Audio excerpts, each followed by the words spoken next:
तर तुम्ही म्हणत असाल एवढं पाणी आणि एवढा गर्दा कुठे आहे, तर आपण आज आलतात मुकुंदराज व्हॅलीला. काल पडला होता रात्री पाऊस आणि आज होता रविवार आणि त्याच्यामुळे एवढा क्राऊड होता आणि आपण आलतात गाड्यावर धिंगाणा करत मुकुंदराज व्हॅलीला आणि एवढा धिंगाणा करत होते पोरं हॉर्न मस्त देत बघा कशी धिंगाणा करायला लागली, ओरडू लागले, नाचू लागले गाड्यावर.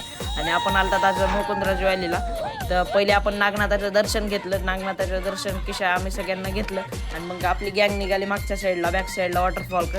अवघा कशी चालू लागली. किशाच्या हातात ही काठी कशाची तर पाय सुटकू लागली, मग किशीनं काठी घेतली. चिखल काल भुरभुर पाऊस झाला त्याच्यानं आणि गँगचा धिंगाणा बघा. आणि हा क्रॉस केलं, पाणी वाहत होतं आणि आपण फायनली पोचतो वॉटरफॉलला. वॉटरफॉलला पोचल्यानंतर किशान ममद्या काय सुट्टी देतात का बघा कसे पोहतात. आता किशान मारला मुटका आणि ममद्या लगेच सुरंग मारतो. मस्त दोघं पोहू लागले. हे पोरं खाली गेले सगळे आपले, बाकी मी एकटाच थांबलो होतो. ममद्यान किशा पोहू लागले मस्त. आणि खालच्या वॉटरफॉलला एवढा गर्दा होता, तुम्ही पहा स्वतः पहा, खूप गर्दा झाला. रविवार होता त्याच्यानं.